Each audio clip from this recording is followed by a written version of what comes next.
নমস্কার দর্শক, আমি সৌভিক, আপনারা দেখছেন আমার চ্যানেল। আমরা হয়তো ছোটোবেলায় কেউ কোনো ভুল কাজ করে ফেলেছি। ভুল কাজ বলতে একটু এমন ধরনের ভুল কাজ যেটা সমাজ আমাদেরকে আমাদের সঙ্গে ঠিক সেই অর্থে ভালোভাবে মেশে না, আমাদেরকে দেখলে একটু এড়িয়ে যায়, আমাদেরকে সেই ভালোভাবে আমাদের সঙ্গে কথা বলতে চায় না, এবং আমাদের পাড়া প্রতিবেশী এবং আমাদের সেই বড় বড় সোকল্ড মানুষেরা আমাদের সঙ্গে আর কথা বলে না। ভুল করে ফেলেছি আমি। এবার ভুল যখন করে ফেলেছি, তাহলে কি আমি সারা জীবন এইভাবেই থাকবো? সারা জীবন কি আমাকে মানুষেরা সর্বদা আমাকে বলবে যে আমি ছোটোবেলায় একটা ভুল করেছি, নির্বোধ ছিলাম, বা তখন কোনটা ঠিক কোনটা বেঠিক বুঝতাম না, তো সেই ক্ষেত্রে আমাকে সর্বদা দোষী কি থাকতে হবে? হয়তো আমাকে আদালত বেকসুর খালাস করেছে, হয়তো আমাকে আদালত বলেছে যে না, তুমি ঠিক আছো। সেটাকে কি আমি গলায় ঝুলিয়ে, বা সেটাকে কি আমি আমার সামনে বড় করে ব্যানার করে প্রিন্ট আউট করে বলে দেবো সমাজকে যে না, আমি আমি আমি এখন বেকসুর, আমি এখন ভালো? ডিপ্রেশনে ভুগছি, বন্ধুবান্ধব নেই, সেই অর্থে কোনো মহিলা বন্ধুও আমার সঙ্গে কথা বলে না, সবাই আমায় ভয় পায়, ছোটোবেলায় একটা কাণ্ড করে ফেলেছিলাম বলে। এবার আমি কি করব?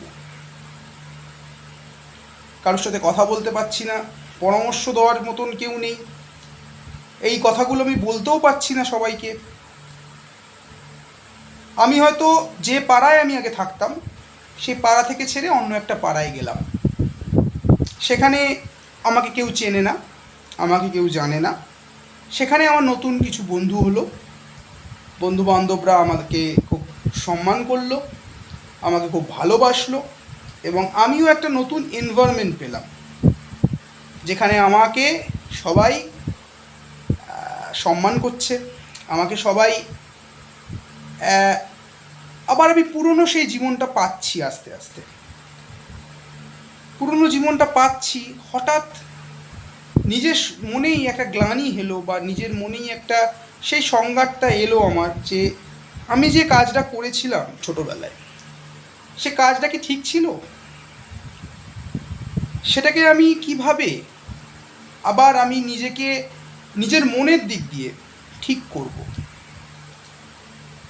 সেই ক্ষেত্রে আপনার অনেকে অনেক রকমভাবে আপনাকে হিউমিলিয়েট করেছে, আপনাকে বলেছে, আত্মীয় পরিজনরা আপনার সাথে কথা বলে না, সম্পর্কও রাখে না, আপনিও রাখেন না, যেহেতু আপনি একটা খুব খুব খুব একটা একটা অপরাধমূলক কাজ করেছেন। এবং আমাদের সমাজ সব কিছু মনে করে, সব কিছু ভালো চোখে দেখে, সব কিছু ঠিক চোখে দেখেন। আপনি যদি কোনো সময় অপরাধী হয়ে গেলেন, বা আপনি যদি কোনো সময় একটা কোনো ঘটনা ঘটিয়ে ফেললেন, সেটাকেই আপনাকে বড় করে হাইলাইট করে দেখাবে। আপনারা একটা কাজ করতে পারবেন সেই সত্যে, যে কোনো ভালো নিজেকে চেঞ্জ করতে গেলে, কারেকশনাল হোম থেকে যখন আমি বেরিয়ে এসেছি, তাহলে আমি কারেক্ট, আমি একটা নতুন ব্যক্তি।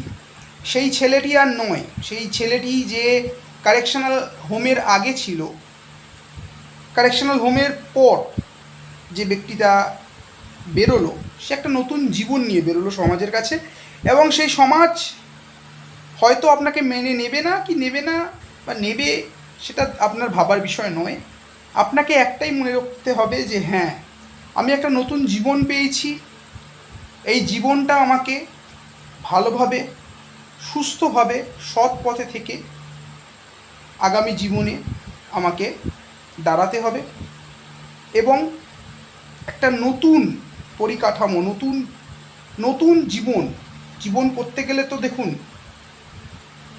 পেট চালাতে গেলে আমাদের বেসিক জিনিস লাগে, রুটি কাপড়া মাকান। সেটা জোগানোর যে সৎ পথ, যদি আমার যদি মনে হয় আমি যদি রিক্সাও চালান, যদি সেই রিক্সা চালিয়ে যদি আমার অর্থটা আসে সৎ পথের, সেটা করুন। কোনো অসুবিধা নেই। কে আপনাকে কি বললো, শিক্ষিত ছেলে, অমুক ছেলে, তমুক ছেলে, আপনাকে কেউ দুবেলা ভাত খাওয়াতে আসবে না, এটা কিন্তু মনে রাখবেন। আপনাকে কেউ এসে আপনাকে বলবে না যে ভাই তুই ভাত খেয়েছিস আজকে, তোর কি খাওয়া হয়েছে আজকে, কেউ আপনাকে এসে বলবে না। আপনাকে নিজের খাবার নিজেকে জোগাড় করতে হবে। পরিবারে যদি কেউ থাকে তাকে সাহায্য করুন, কিংবা যদি আপনাদের ফিনান্সিয়ালি আপনারা সাউন্ড থাকেন, তাহলে আপনারা কোনো এমন ক্রিয়েটিভিটিতে চলে যান, তাহলে নিজের মাইন্ডটাও ঠিক থাকবে এবং সমাজকে আপনি একটা নতুন রূপে আপনি একটা ব্যক্তি হিসাবে নিজেকে ফুটিয়ে উঠাতে পারবেন। এই ভিডিওটা একটু আলাদা ভিডিও। এই ভিডিওটা যারা যারা বলবো না, যারা কারেকশনাল হোম থেকে বেরিয়ে এসে ভাবছে কি করব, আমরা কি অপরাধী হয়ে সারা জীবন বসে থাকবো? আমাদের নামে কি সর্বদা একটা সেই ট্যাগমা বা স্টিগমা চলে এলো যে আমরা আমরা আমরা আমরা অপরাধী? আমি তো কারেক্ট হয়ে এলাম। আমি তো সমাজের থেকে আমি যে অপরাধটা করেছিলাম তার জন্য আমি সাজা পেয়েছি। এখন আমি কারেক্ট পারসন। হয়তো অনেকে মানবে না, কি মানবে, কেউ ভালো চোখে দেখবে, কেউ বাজে চোখে দেখবে না। আপনার জীবন এটা, আপনার জীবন, আপনার একটাই জীবন। একটা জীবনে আপনাকে ভালো হয়ে সৎ পথে চলতে হবে। এটাই হচ্ছে আমার কথা, এটাই আমার যতটুকু জেনে মানুষের সঙ্গে ইন্টারাক্ট করে এবং ভালো ভালো মানুষের সাথে ইন্টারাক্ট করে শিখতে পেরেছি, আপনাদেরকে জানালাম। আগামী দিনে ভালো হোক, ঈশ্বর বলুন, অলমাইটি বলুন, ভালো রাখুক আপনাদের। ভালো লাগলে চ্যানেলটা সাবস্ক্রাইব করবেন।